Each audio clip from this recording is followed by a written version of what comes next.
سرگزشت ایک کمسن سپاہی سالار کی، جو ایک مظلوم بہن کی پکار پر ہندو راجاؤں پر چڑھ دوڑا۔ تاریخ اسلام کے اس جرنیل نے بہادری، شجاعت اور قوت ایمانی سے نہ صرف سندھ کو فتح کیا بلکہ اپنے حسن سلوک سے وادی سندھ کو اسلام کے نور سے منور کر دیا۔ توحید پہ جان نشاور کرنے والے اس سپاہی کی کہانی شروع کرنے سے پہلے آپ سے گزارش ہے کہ ہمارے چینل گلوبل نالج کو سبسکرائب کریں اور گھنٹی کے بٹن کو ضرور پریس کریں تاکہ ہماری ہر آنے والی ویڈیو آپ تک بآسانی پہنچ سکے۔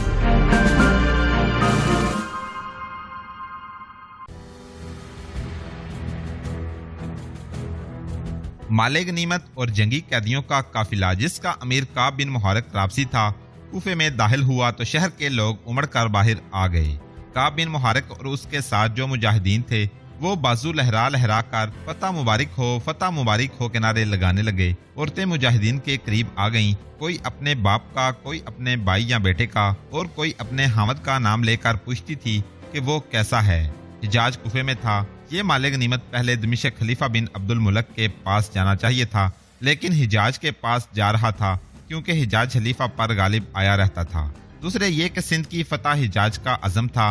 خلیفہ اتنی زیادہ دلچسپی کا اظہار نہیں کرتا تھا۔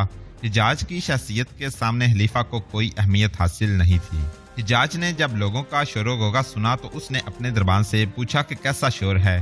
اسے بتایا گیا کہ سندھ سے مال غنیمت آیا ہے۔ حجاج جس حالت میں تھا اسی میں دوڑتا باہر نکلا اور قافلے کے استقبال کے لیے آگے چلا گیا۔ وہ کعب بن محرق سے بغل گیر ہو گیا۔ حجاج نے سارے شہر میں منادی کرا دی کہ تمام آدمی جامعہ مسجد میں جمع ہوں، جہاں نماز کے بعد انہیں سندھ کی نئی خبریں سنائی جائیں گی۔ ظہر کی نماز کا وقت تھا۔ کوفے کے لوگ جامعہ مسجد میں جمع ہو گئے اور حجاج کی امامت میں نماز پڑھی۔ نماز کے بعد حجاج کے حکم سے راجہ داہر کا سر نیزے پر اٹھ سا گیا اور نیزہ حجاج نے اپنے ہاتھ میں لے لیا۔ اس نے نیزہ اوپر کر کے لوگوں کو دکھایا۔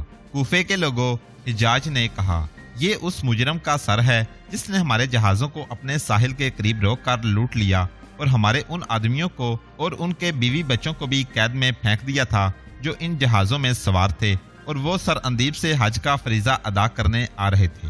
اسے اپنی طاقت پر اتنا بھروسہ تھا کہ ہماری بات ہی نہیں سنتا تھا۔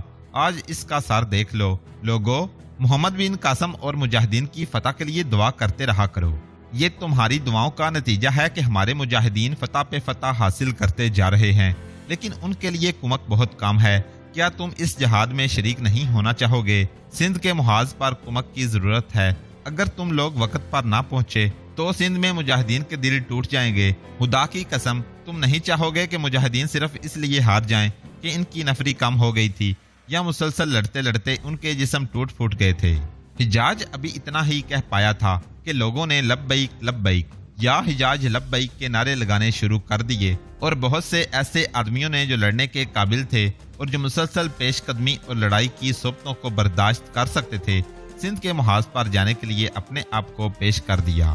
حجاج نے حکم دے دیا کہ ان تمام آدمیوں کو باقاعدہ طور پر فوج میں شامل کر لیا جائے اور ان کی تربیت بھی شروع ہو جائے۔ حجاج نے تمام تر مال غنیمت خلیفہ ولید بن عبد الملک تک پہنچانے کے لیے دمشق بھیج دیا۔ اس نے راجہ داہر کی بانجی حسنہ کو بھی خلیفہ کے پاس بھیج دیا۔ مال غنیمت کے ساتھ حجاج نے خلیفہ کے نام ایک خط بھی لکھا جس کے الفاظ کچھ اس طرح تھے کہ میں جانتا ہوں کہ آپ کو پسند نہیں تھا کہ سندھ کی فتح کی مہم شروع کی جائے، لیکن میں نے آپ سے اپنا فیصلہ منوا لیا۔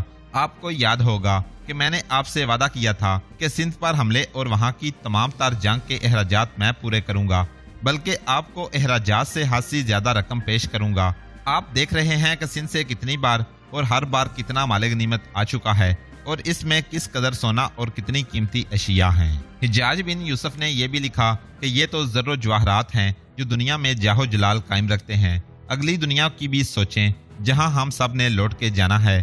وہاں زر و جواہرات اور دنیاوی جاہ و جلال اور گھوڑوں ہاتھیوں پر سوار لشکر کام نہیں آئیں گے۔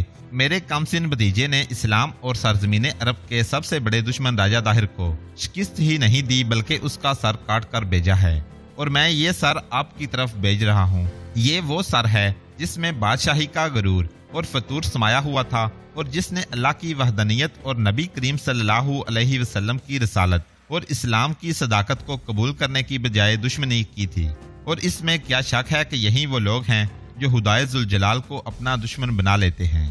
حجاج نے خلیفہ کو یہ تفصیل بھی لکھی کہ محمد بن قاسم کی فتوحات میں کیا تازہ اضافہ ہوا ہے اور آگے کیا ہوگا۔ تاریخوں میں لکھا ہے کہ جنگی قیدیوں کے ساتھ جب مال غنیمت کا قافلہ دمشق میں داخل ہوا تو کوفے کی طرح دمشق کے بھی لوگ باہر آ گئے۔ وہ تکبیر کے نعروں کے ساتھ ساتھ جنگی قیدیوں پر تانوں کے تیر برسا رہے تھے اور تنزیہ کہہ کے بھی لگاتے تھے۔ دمشق کی گلیوں میں اسی ایک آواز کی گونج سنائی دے رہی تھی کہ محمد بن قاسم نے سندھ کے بادشاہ کو ہلاک کر دیا ہے۔ گلی کوچے میں محمد بن قاسم کا نام سنائی دے رہا تھا۔ ایک آواز یہ بھی سنائی دے رہی تھی کہ محمد بن قاسم نے انتقام لے لیا ہے۔ سارے شہر میں جشن کی کیفیت پیدا ہو گئی تھی۔ بعض نے جوش میں آ کر ڈنک بجانے شروع کر دیے تھے۔ صرف ایک آدمی تھا جس کے چہرے پر مسرت کا ہلکا سا بھی تاثر نہیں تھا۔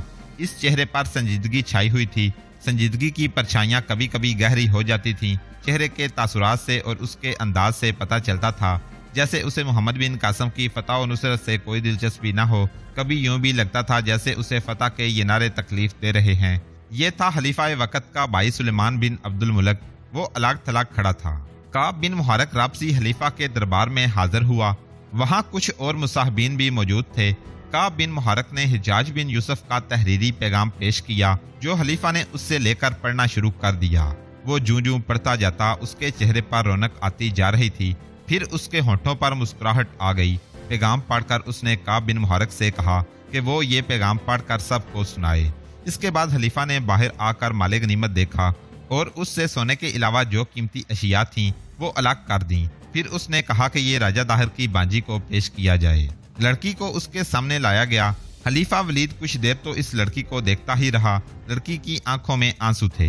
اے لڑکی، ولید بن عبد الملک نے ترجمان کی معرفت راجہ داہر کی بانجی سے کہا، تیرے دل میں ابھی اپنی خوش قسمتی کا احساس پیدا نہیں ہوا۔ اگر تو وہیں رہ جاتی تو تیرا انجام بہت برا ہوتا۔ اس میں خوش قسمتی والی بات کیا ہے؟ لڑکی نے پوچھا۔ یہ کوئی خوش قسمتی نہیں کہ یہاں میں ہر کسی کی داشتہ بنوں گی۔ عورت کی قسمت میں یہی کچھ لکھا ہے۔ میں نے مسلمانوں کے متعلق تو کچھ اور سنا تھا، لیکن آپ ایک بے بس لڑکی کو دیکھ کر خوش ہو رہے ہیں۔ ہم تمہیں اس طرح قید خانے میں نہیں رکھیں گے جس طرح تمہارے ماموں راجہ داہر نے ہمارے بحری مسافروں کو لوٹ کر انہیں دیبل کے قید خانے میں قید کر دیا تھا۔ خلیفہ ولید بن عبد الملک نے کہا، ان قیدیوں میں عورتیں بھی تھیں اور بچے بھی تھے۔ کیا ان کا انتقام مجھ سے لیا جائے گا؟ لڑکی نے پوچھا۔ انتقام جس سے لینا تھا اس سے لیا جا چکا ہے، ولید بن عبد الملک نے کہا۔ تم ہر کسی کی داشتہ نہیں بنو گی، کسی ایک آدمی کی بیوی بنو گی۔ اگر تم سندھ میں رہ جاتی جہاں تمہارے ماموں کی فوجیں میدان چھوڑ کر بھاگ رہی ہیں، ہتھیار ڈال کر قید ہو رہی ہیں اور ہماری تلواروں سے کٹ رہی ہیں، تو تم وہاں سے کسی اور طرف بھاگتے ہوئے نہ جانے کس کے ہاتھ چڑھ جاتی اور کس کس کی داشتہ بنتی۔ کیا تم کوئی ایک بھی واقعہ سنا سکتی ہو کہ ہماری فوج نے کوئی شہر فتح کر کے کسی سالار، عہدیدار یا سپاہی نے تم جیسی کسی لڑکی پر ہاتھ اٹھایا ہو یا اس کی عزت کا پاس نہ کیا ہو؟ کیا تم نے دیکھا نہیں کہ جس سالار نے تمہیں یہاں بھیج دیا ہے وہ نوجوان ہے؟ کیا وہ تمہیں اپنے پاس نہیں رکھ سکتا تھا؟ بے شک میں نے دیکھا ہے، لڑکی نے کہا۔ پھر بھی میں ڈر رہی ہوں، کون ہے جو میرے ساتھ شادی کرے گا؟ میں کروں گا، خلیفہ نے کہا۔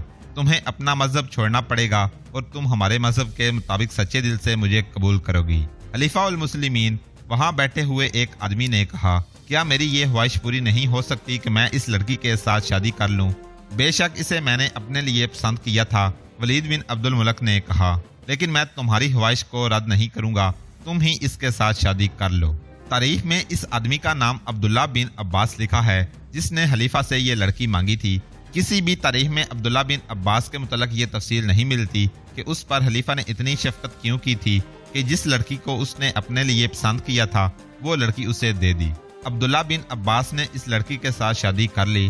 لڑکی بڑا لمبا عرصہ عبداللہ بن عباس کے عقد میں رہی، لیکن اس کے بطن سے ایک بھی بچہ پیدا نہ ہوا۔ ادھر راجہ داہر کا سر نیزے کی انی میں اڑس کر سارے شہر میں گھما پھرا کر اس کی نمائش کی گئی۔ سعودی عرب میں یہ رواج آج بھی ہے کہ جسے سزائے موت دی جاتی ہے اس کی گردن سرے عام تماشائیوں کے ہجوم کے سامنے تلوار کے ایک ہی وار سے کاٹ دی جاتی ہے۔ پھر جلاد مرنے والے کا سر نیزے کی انی میں اڑس کر نیزہ بلند کرتا اور تمام تماشائیوں کو دکھاتا ہے۔ اس کے بعد خلیفہ ولید بن عبد الملک کا رویہ بالکل بدل گیا۔ اور اس نے سندھ کی مہم میں پوری طرح دلچسپی لینی شروع کر دی اور اس نے حجاج کو مبارک کا پیغام بھیجا اور لکھا کہ محمد بن قاسم تک بھی اس کی مبارک اور دعائیں پہنچائی جائیں۔